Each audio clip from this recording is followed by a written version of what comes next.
ابھی اشوک واجپئی جی نے جو میرے بارے میں کہا ہے، تو میں تو ان کے جو کلمات ہیں، ان کے جو شبد تھے، اس کے بوجھ تلے دبا ہوا محسوس کر رہا ہوں۔ شاید میں اس کا مستحق بھی نہیں تھا جتنا انہوں نے میری تعریف کر دی ہے، اور اب بڑی مشکل ہے کہ میں جو انہوں نے مقام دینے کی کوشش کی ہے، میں اس پر کیسے پورا اتروں۔ بہرحال کچھ لفظ جو میں لکھ کر لایا ہوں اس موقع کے لیے آپ کے سامنے پیش کرتا ہوں۔ سب سے پہلے مجھے اپنے ان عزیز دوستوں کو خراج تحسین پیش کرنا چاہیے جنہوں نے نرمل ورما کی یاد میں اس تقریب کا ڈول ڈالا۔ ساتھ میں ان کا شکریہ ادا کرنا چاہیے کہ انہوں نے یہ عزت مجھے بخشی کہ اس مبارک موقع پر اپنے خیالات کا اظہار کروں، اور سب سے بڑھ کر محترمہ گگن گل کا، جنہوں نے اس انتخاب پر ساتھ کیا۔ مگر میں تو غریب کہانی کار ہوں، کسی موضوع پر علمی بحث کرنے کا اہل نہیں، سو میں چند تھوڑی بہت باتیں کروں گا جو کچھ بھی میرے بساط میں ہے۔ اور جب میں یہ باتیں کر رہا ہوں تو وہ جو نرمل ورما سے میری 2-2.5 ملاقاتیں ہوئی تھیں وہ مجھے یاد آ رہی ہیں، بالخصوص وہ ملاقات جو دلی کے ہوائی اڈے سے شروع ہوئی اور کلکتے میں جا کر تمام ہوئی۔ اور میں اب سوچ رہا ہوں کہ وہ ملاقات کتنی لمبی تھی مگر لفظ کتنے تھوڑے تھے۔ شاید ایک بامانی ملاقات زیادہ لفظوں کی متحمل ہو بھی نہیں سکتی، اور ایسا بھی زمانہ گزرا ہے جب 2 صوفیوں کی ملاقات ایک لمبی چپ ہوتی تھی اور بس۔ مگر ریگ وید کی ایک کتھا اس سے بھی بڑھ کر ایک حکایت سناتی ہے۔ ایک گرو نے اپنے نئے نویلے چیلے سے کہا کہ پہلے تو جنگل میں جا کر 12 برس تک میری گئیوں کو چرا، وہاں سے جب واپس آئے گا تب میں تجھے کچھ سکھاؤں پڑھاؤں گا۔ وہ چیلا جنگل کی راہ لی، وہاں آدمی نہ آدمزاد، سب پشو پنچھی، 12 برس تک گئییں چراتا رہا اور پشوؤں پنچھیوں کے بیچ بسر کرتا رہا۔ 12 برس پورے ہوئے تو پشوؤں پنچھیوں نے آپس میں پنچایت کی اور طے کیا کہ ہمارے پاس جتنا گیان ہے اسے دیں اور اسے عزت سے اب رخصت کر دیں۔ اس پروگرام کے مطابق پہلے ایک گائے شام پڑے اس کے پاس پہنچی، رات بھر چپ بیٹھی رہی، جگالی کرتی رہی، وہ بھی اس کے مقابل بیٹھا چپ رہا۔ صبح ہوئے پر گائے اٹھی، کہا کہ جتنا گیان میرے پاس تھا وہ میں نے تجھے دے دیا، اب رات کو ناگ راجا تیرے پاس آئے گا، جو کسر رہ گئی ہے وہ پوری کرے گا۔ سو شام پڑے، ناگ راجا آیا، پھن پھیلا کر ساکت ہو گیا، یہاں تک کہ صبح ہو گئی۔ تب وہ بولا کہ جو مجھے معلوم تھا وہ میں نے تجھے بتا دیا، اب رات پڑے راج ہنس تیرے پاس آئے گا اور تجھے گیان کی دولت سے مالا مال کرے گا۔ بس اسی طرح کتنی راتوں تک جنگل کے پشو پنچھی اس کے پاس آتے، رات گزارتے، وہ بھی چپ یہ بھی چپ۔ صبح جب پو پھٹتی تو زبان کھولتے اور کہتے جو ہم تجھے دے سکتے تھے وہ ہم نے تجھے دے دیا، اب تو یہاں سے جا۔ مگر وہ جگ، اگر ایسا کوئی جگ تھا تو کب کا بیت گیا۔ اب ہمارے قلم فراٹے بھرتے ہیں اور حلق لفظ اگلتی ہوئی مشینیں بنے ہوئے دورہ ہے، منو ٹنوں کے حساب سے لکھا جاتا ہے۔ اس کے امڑتے ہوئے سمندر میں ادب ایک جزیرہ بن کر رہ گیا ہے۔ ادب سمٹا تو اس کے ساتھ ادب کے پڑھنے والوں کا حلقہ بھی سمٹ گیا۔ اب وہ زمانہ نہیں کہ شعر شاعر کی زبان سے نکلا اور خوشبو کی طرح دور اور نزدیک پھیلتا چلا گیا۔ اب نظم سن کر سننے والا پہلے شاعر کے منہ کو تکتا ہے، پھر نقاد کی طرف دیکھتا ہے۔ تو یہی ہے، آسانی سے سمجھ میں آ جائے تو اس کے بارے میں 100 طرح کے شک گزرتے ہیں۔ اگر بھولے بسرے ادب کی کوئی کتاب بیسٹ سیلر بن جائے تو اس کی ادبی حیثیت مشکوک ہو جاتی ہے۔ کیونکہ ہمارے زمانے میں جسے بیسٹ سیلر کہتے ہیں وہ تو کمرشل رائٹنگ کے حصے میں ہے. ادھر نئے ادب نے رفتہ رفتہ اپنے قارئین کا حلقہ چھوٹا سا حلقہ پیدا کر لیا ہے. گرے چنے قارئین کا ایک حلقہ جو اپنے غیر روایتی ادبی ذوق اور نئے فہم و شعور پر ناتا ہے. باقی رہے عام قارئین تو اردو کی حد تک یوں سمجھیے کہ وہ مشاعرے والی غزلیں سنیں اور نسیم حجازی کے ناول پڑھیں اور خوش رہیں. نرمل ورما نے اپنے ایک مضمون میں ادب میں ابلاغ یا کمیونیکیشن کے مسئلے سے بحث کی ہے. اس سے اکا دکا بات مجھے بھی سوچی ہے، وہ میں عرض کرتا ہوں. بر صغیر کی اور ادبی روایتوں کے ساتھ کیا گزری اس پر میں اطمینان کے ساتھ کوئی بات نہیں کر سکتا. اردو کی حد تک کہہ سکتا ہوں کہ ادب میں ابلاغ یا کمیونیکیشن کا مسئلہ انگریزی ادب کے اثرات کے جلوں میں آیا، مگر نہیں. انگریزی ادب کے اثرات تو 1857 کے فوراً بعد ہی اس ادب میں آنا شروع ہو گئے تھے. مولانا محمد حسین آزاد اور مولانا حاجی والی نئی شاعری جسے وہ نیچرل شاعری کہتے تھے انہی اثرات کا پھل تھی. وہ تو جب تیسری اور چوتھی دہائی میں 20ویں صدی اور خاص طور پر پہلی جنگ عظیم کے بعد کے انگریزی ادب کے اثرات آئے تب یہ مسئلہ کھڑا ہوا. اور یہ مسئلہ تو پہلے وہیں کھڑا ہوا تھا. وہیں سے ایلینیشن اور سیلف ایگزائل ادیب کی اصطلاحیں ہمارے یہاں آئیں اور میرا جی اور نور راشد کی نظم کے ساتھ نتھی ہو کر ہمارے لیے بامانی بن گئی. راشد اور میرا جی کی نظم آزاد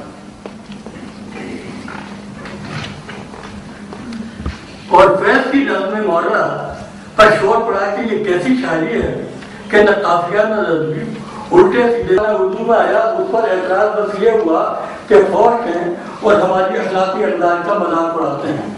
مگر جب 20ویں صدی والے فکر سے نئی ٹیکنیکیں مستعار لے کر افسانہ لکھا گیا تو وہی ٹچا کھڑا ہوا کہ یہ کیسا افسانہ ہے کہ نہ کہانی نہ معنی نہ کوئی پلاٹ نہ سسپینس نہ کلائمیکس. اسے خود سجاد ظہیر نے بعد میں دیباچہ لکھ کر رد کر دیا.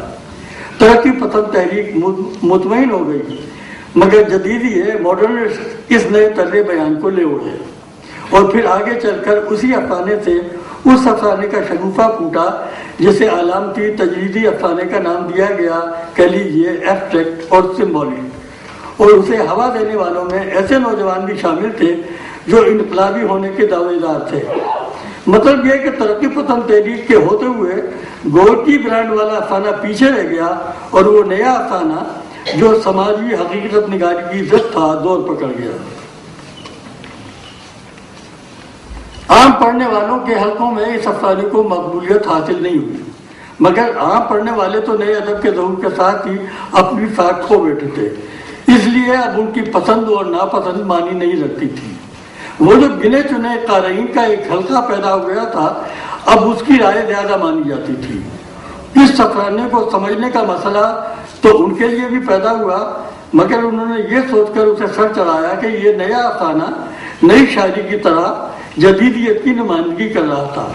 بلکہ اب صاحب ذوق ہونے کا معیار یہ ٹھہرا تھا کہ اس نئے افسانے اور نئی نظم میں جو معنی کی باریکیاں ہیں انہیں کون بہتر طور پر سمجھتا ہے. بلکہ اس سے بڑھ کر یہ کہ مغرب کے جس ادب سے یہ طرز اظہار آیا ہے اسے کون کتنا سمجھتا ہے. اس سلسلے میں مجھے ایک مضمون یاد آ رہا ہے. اسی زمانے میں جب ہمارے یہاں نئے ادب کا نیا شور اٹھا تھا ہمارے ایک مشہور نقاد محمد حسن عسکری نے جوائس کے ناول یولیسس پر کئی قسطوں میں ایک مضمون لکھا. پہلے ہمیں ڈرایا کہ یہ جوائس کا یولیسس ہے، خالہ جی کا گھر نہیں ہے. اسے سمجھنا ہر للو پنجو کے بس کی بات نہیں ہے. پھر انہوں نے اس ناول کے بھید بھاؤ اثار و رموز ہمیں سمجھانے کی کوشش کی. مگر اس ناول کا معاملہ تو یہ تھا کہ جس دنیا ادب میں اس نے جنم لیا تھا وہاں پڑھنے والوں کے لیے یہ مسئلہ بنا ہوا تھا ہم بھلا کس گنتی میں تھے. تو عسکری صاحب کی ترتیب تو ہماری سمجھ میں آ گئی مگر یولیسس پھر بھی یاروں کی گرفت میں نہیں آیا سوائے ان گنے چنے چند قارئین کے جنہوں نے 20ویں صدی کے فکشن کو بہت ذوق و شوق سے پڑھ رکھا تھا. تو تو جو بات میں کہنے لگا ہوں وہ یہ ہے کہ یہ ناول 20ویں صدی کے فکشن کا شاہکار مانا جاتا ہے، اور اس شاہکار نے سب سے بڑھ کر ادب میں ابلاغ کا، کمیونیکیشن کا مسئلہ پیدا کیا۔ اس سے میرا دھیان پرانے زمانے کے بعض شاہکاروں کی طرف گیا۔ کیا ان میں سے کوئی شاہکار کسی ایسے مسئلے سے دوچار ہوا تھا؟ کیا سب سے پہلے میرا دھیان قدیم ہندوستان کے اس شاہکار کی طرف گیا جو شہرت کے پروں پہ اڑ کر ہندوستان سے قدیم ایران میں پہنچا، وہاں سے عرب گیا، عربی میں ترجمہ ہونے کے بعد ایران کی نئی فارسی میں آیا، پھر اردو نے اسے وہاں سے لپکا۔ کیا اس سارے سفر کے کسی مرحلے میں کسی طرح سے وہ اپنے پڑھنے والوں کے لیے مسئلہ بنا؟ میں پنچتنتر کی بات کر رہا ہوں۔ نہیں، کوئی مسئلہ پیدا نہیں ہوا۔ پنچتنتر کو کبھی کسی محمد حسن عسکری کی ضرورت پیش نہیں آئی۔ معنی اس سے پھوٹے پڑتے ہیں۔ وہاں تو معنی کے نام سونے کی کان ہے، جس کی جتنی سمجھ ہے اور جتنی سکت ہے اس حساب سے کھو دے اور سونے سے گود بھر لے۔ پھر میرا خیال الف لیلا کی طرف گیا، جس کی قدر عربوں نے کم کی، مغرب والوں نے زیادہ کی۔ وہاں بھی صورت یہی ہے کہ کوئی کہانی ابلاغ کا مسئلہ پیدا نہیں کرتی، باقی جس کی جتنی توفیق ہے اس کے حساب سے ان کہانیوں کو سمجھے اور معنی کی پرتیں نکالے۔ اور ہاں، قدیم ہندوستان کا وہ شاہکار جس کا نام کتھا سرس ساگر ہے، ہاں یہ ایک شاہکار ہے جس کے بارے میں ایک مورکھ راجا نے یہ سوال اٹھایا تھا کہ یہ کہانیاں کون سی جناتی زبان میں لکھی گئی ہیں کہ سمجھ میں نہیں آتی، مگر یہ قصہ اس لیجنڈ کا حصہ ہے جو اس کتھا سے وابستہ چلا آتا ہے۔ یہ لیجنڈ بھی اچھی خاصی ایک داستان ہے۔ میں یہاں صرف اس کے اس حصے سے غرض رکھوں گا جس میں یہ سوال اٹھایا گیا ہے۔ یہیں سے مجھے وہ نقطہ ہاتھ آیا جو میں یہاں پیش کرنا چاہتا ہوں۔ اگر کسی دوست نے اس قصے کا حوالہ میرے کسی تحریر میں دیکھ رکھا ہے تو اس تکرار کے لیے مجھے معاف کر دے۔ میں تو جب اسے دہراتا ہوں تو مجھے اس میں ایک نئی معلومیت نظر آتی ہے۔ یہ ایک لمبی کہانی ہے کہ یہ کتھائیں دیو لوک سے چل کر اس لیجنڈری کتھاکار تک کیسے پہنچی جس کا نام گردیو تھا۔ اب پتہ نہیں یہ نام میں نے صحیح لکھا اور تلفظ کیا ہے، انگریزی ترجمے سے استفادے میں ایک دقت یہ بھی ہے۔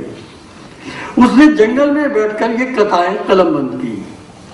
اردو میں ہم جب کسی شعر پر داد دیتے ہیں تو کہتے ہیں کہ یہ شعر شاعر نے خون جگر سے لکھا ہے۔ گردیو نے یہ کتھائیں سچ مچ خون جگر سے لکھی۔ جنگل میں روشنائی کہاں، اس نے اپنے لہو سے یہ کتھائیں قلم بند کی۔ پھر پوتھی بغل میں دبا راجا ستواہن کے دربار میں پہنچا اور اپنے کام کی داد چاہی۔ اس مورکھ راجا نے عجب بات کہی، کہا کہ یہ کتھائیں جانے کون سی جناتی زبان میں لکھی گئی ہیں اور ان سے تو لہو کی بسان آتی ہے۔ گردیو دربار سے نراش لوٹا، پھر وہ اپنی پوتھی بغل میں دبا جنگل میں نکل گیا۔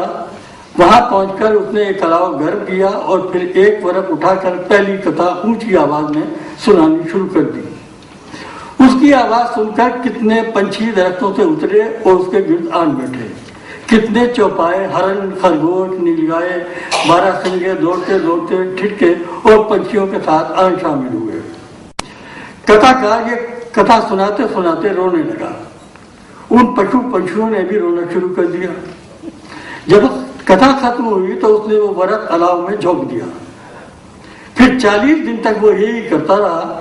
ایک ورق باقی رہ گیا تھا کہ اس مورکھ راجا کو ہوش آیا۔ اس نے آدمی جنگل کی طرف دوڑائے، ان کے بر وقت پہنچ جانے سے یہ ورق بچ رہا۔ اب جو کتھائیں کتھا سرس ساگر کے نام سے 8-9 موٹی جلدوں میں ہمیں دستیاب ہیں وہ اسی ایک ورق کی دین ہے۔ اس کہانی میں جو چیز معنی خیز ہے وہ راجا کے